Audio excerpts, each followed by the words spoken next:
So this is going to be a bit unscripted. I've been thinking about doing this for a while, but I haven't been really sure when to do it. So SRB2 came out with a really big update, 2.2.14, which alongside changing the character sprites a bit to look a bit nicer, look a bit more on model, they decided, Team Junior, they decided to update some of the maps in the Ringslinger rotation. Now, I've been told by various sources that this is only the first part, quote-unquote, of this massive update.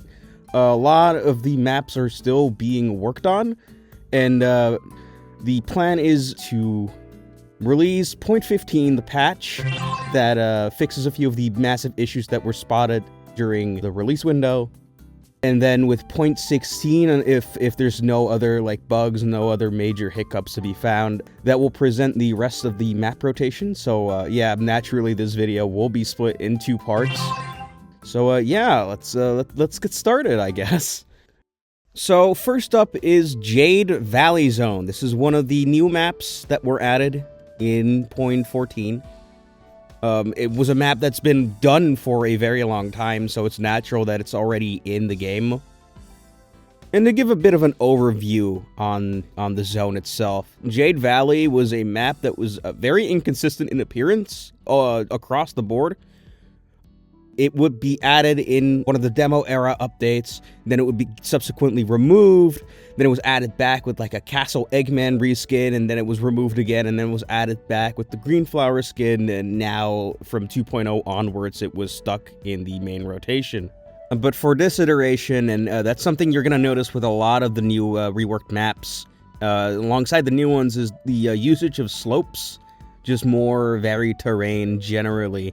And while I personally don't really see a lot of issues with it, I think it opens up a lot more opportunity for something like rolling. I have noticed that it is a very controversial inclusion. I'm noticing a lot of the more, I guess, diehard, hardcore Ringslinger players who still actively play to this day, citing things as the slope terrain just generally hampering the movement opportunity of specifically Sonic, because Tails and Knuckles don't really have that much of an issue with it, and yeah, of course the no-spin characters are gonna eat shit no matter what, but I can kind of see where they're coming from, and it's also just a matter of just being used to the pre-established environments and the way everything was designed in a specific way where you could just kind of go from place to place without really thinking much about how you go about doing that. There were a lot more opportunities for the player to just monitor bounds or get from point A to B in a very quick succession and keep the fight going. And another big issue that I've noticed that a lot of people have been pointing out within that scene is just the general size of the maps have been increased, quote unquote. And while for some of them that is in fact true, I have actually noticed that some of the maps actually, I wouldn't say a lot of them, thinking about it too deeply. I don't have the game open right now. I'm just kind of looking at footage, going over it.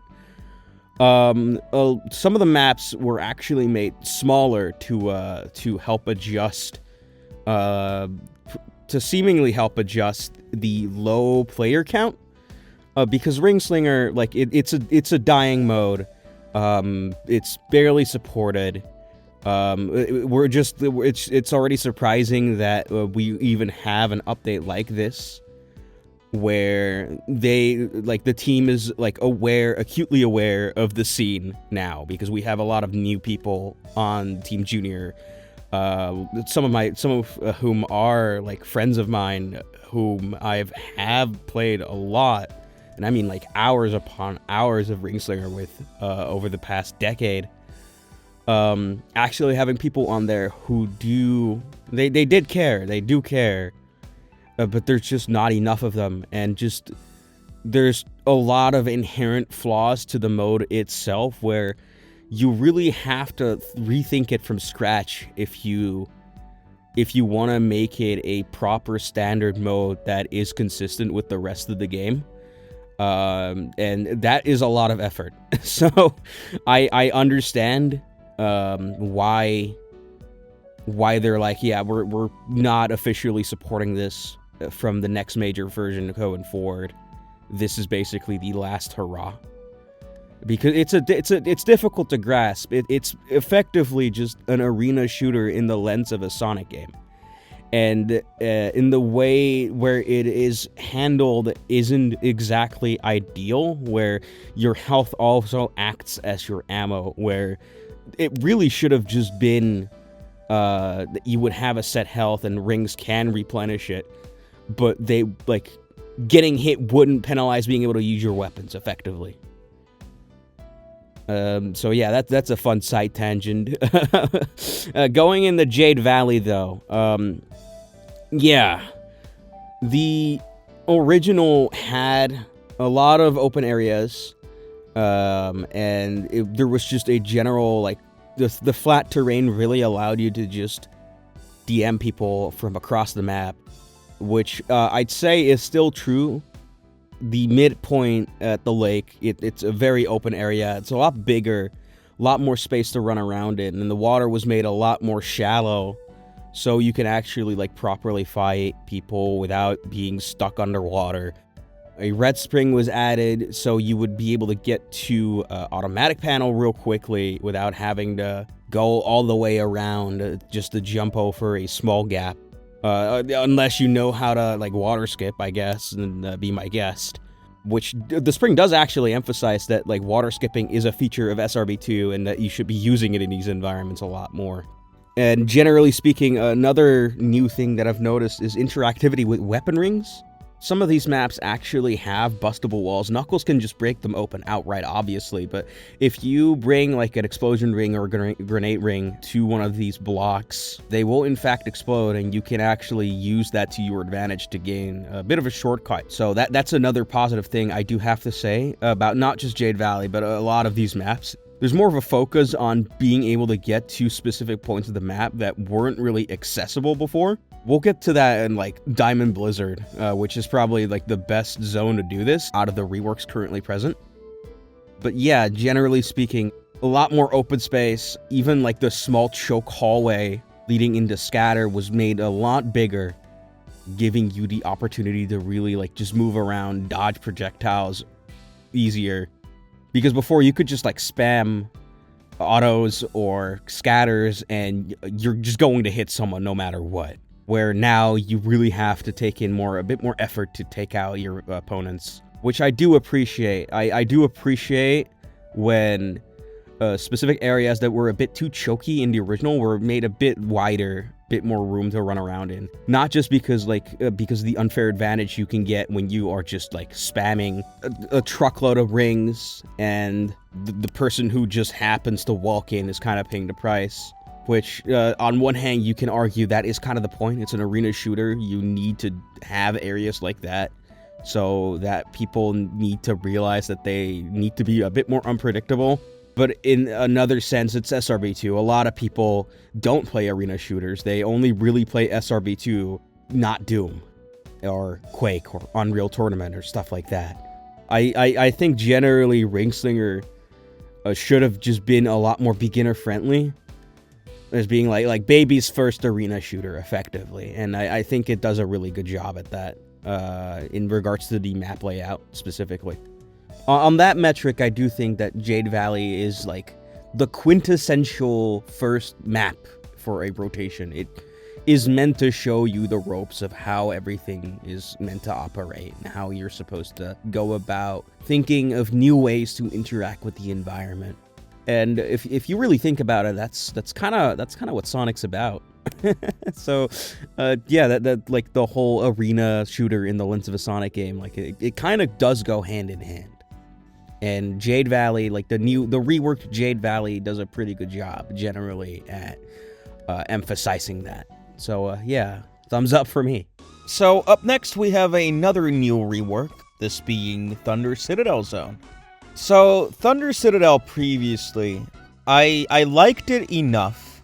Wasn't really big on the long hallways, however, and that's something that has kind of been fixed in this version. And by that I mostly mean the map was made a bit smaller, and the indoor area was also made slightly smaller to accommodate. So the hallway reading like that led up to explosion is a lot smaller. Like you immediately enter that room effectively, and going from explosion to the bedroom area with grenades. Also, it's just the staircase now, which does mean you can just like spam rings above, like on the staircase, and it will just go up with it. But it's a very small hallway in comparison. The Crusher room has been completely omitted, like it's just gone. Which yeah, that's good. And I hope when Noxious Factory also gets the rework, the Crushers there are also going to be gutted, because it's not fun. It's not fun to utilize hazards like that insta-kill the player and potentially have them lose points over it because they were just not looking. One thing I noticed actually playing through New Thunder is that Sonic is able to get effectively anywhere on the map now. There were specific spots on the map that were basically reserved for Tails and Knuckles, like some parts that are high up the map that Sonic barely is not able to reach as far as I know. Like maybe if you really do some well-timed monitor bounces, but like I've never been able to do it. He's able to get up those areas now. The platforms were made lower, so anyone can just get up there, no problem. And as a result, you have a new sightline, you have new sightlines to work with.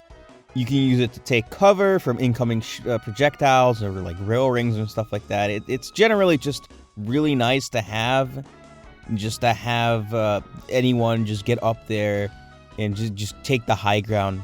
They actually also added an additional area at the side of rail panel, where instead of going through like the water stream to get the infinity ring, it was placed above a bottomless pit. And it can be a bit irksome at times because of the way slopes work in this game. You sometimes just kind of fly off of it unintentionally, and control was locked and you just fall and you just die. But for the most part, that doesn't seem to happen a lot, so it's fine. But like, yeah, most people are just gonna be caught off guard with bottomless pits just suddenly being around, which is not an issue exclusive to Thunder Citadel. Few other maps also added bottomless pits, and I know for a fact that people are not going to like them. Personally, yeah, depending on the map, it can be really funny, but it can also be very detrimental depending on how it's utilized. Speaking of new areas, though, the explosion ring panel was put in an entirely new outside area just behind where it used to be in the older version. Generally, that area looks really nice, though there are some spots that are a bit weird. For one, there's like a very small gap, and I'd imagine that's meant to sort of replace that little Crusher hall that I talked about earlier that got gutted, where that basically connects to the outside part. It is nice. It is a nice thing to have, to just be able to connect more areas together.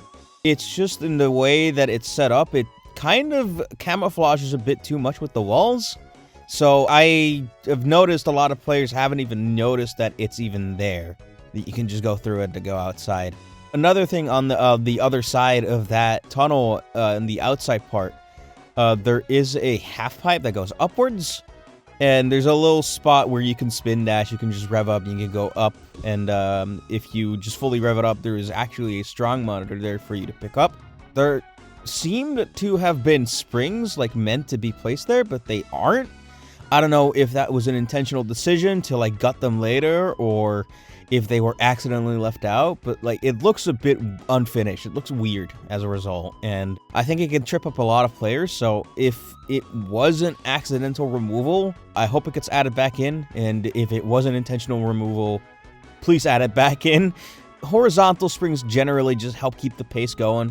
I don't think people would like to stand still and rev up, especially when they're in the middle of a battle, because that can lead to them easily getting hit like that. So you can just trip up someone right now as it currently stands. Someone might just be revving up and you can just like hit them just like that. They can't really, they can try doing something about it, but more often than not you can just kind of corner peek and they won't notice. Moving on to the rail panel, a lot more springs were added underwater, I've noticed, which I do think is really nice. It just like gives you more opportunities to like just take another direction. And another thing is just I'm really happy that there are no springs that are just hugging against a wall anymore, which previously that would just leave you wide open to attack. And while that's still possible because you're airborne after all, you're kind of just a sitting duck or like a flying duck or like whatever the hell you want to say. You're more vulnerable when you're airborne as opposed to being grounded, unless you are prepared to like shoot at people who are trying to take you down. But a very common Ringslinger hit thingy that can happen if you just hit a wall, all your speed just dies and you are super open for attack.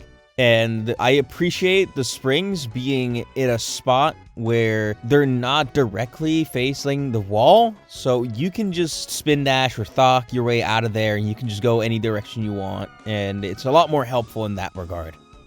At auto panels, I've noticed that they actually added an additional weak monitor, which is very interesting. There are now like weak monitors on both sides of that tunnel, which is kind of funny considering how common speech use can get. You just have two speech use monitors kind of right next to each other. I don't know if they should have just like put one of them in the upper area above the tunnel. I think that would be more useful to have in the outside part rather than inside of the tunnel.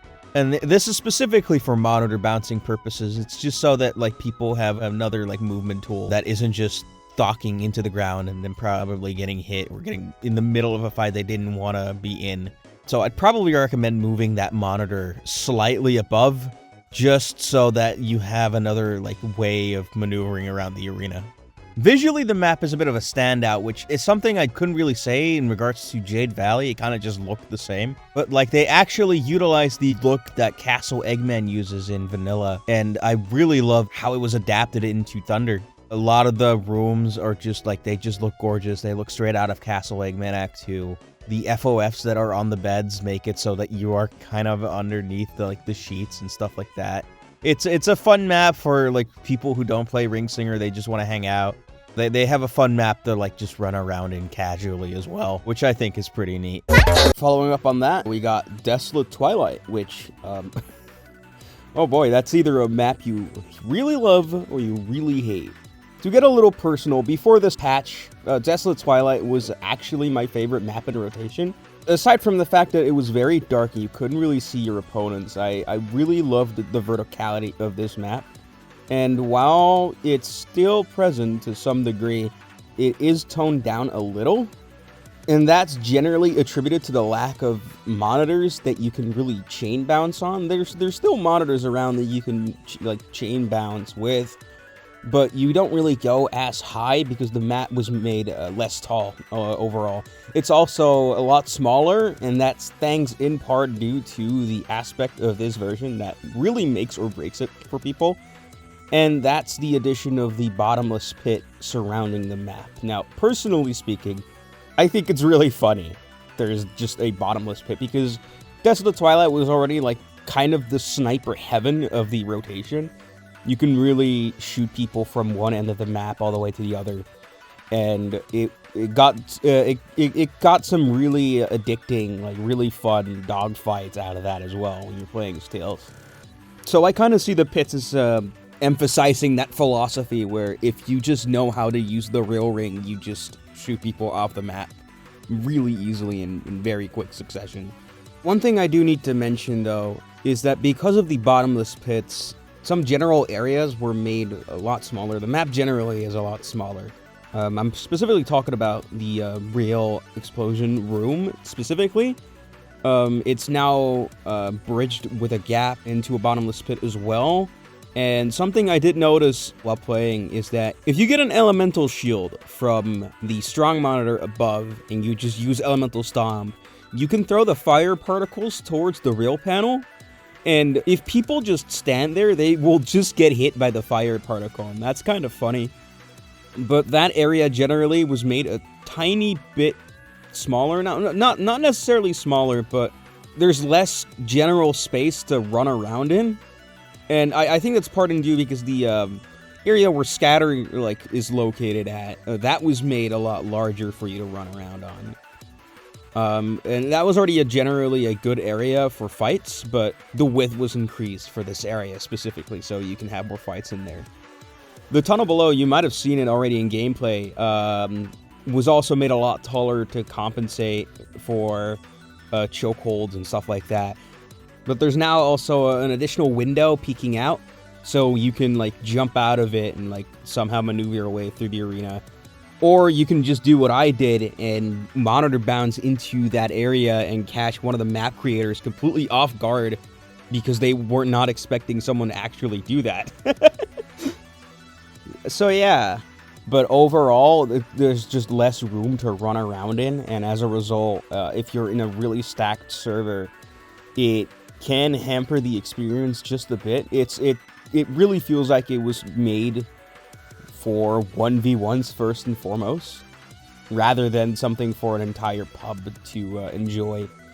And I believe the biggest thing that I would say is just to bring back the old map as well, because SRB2, the new patch, actually added the classic maps category to both match and CTF that basically are just direct ports from older versions. Currently, they're all from demo era, which I'll be talking about separately later.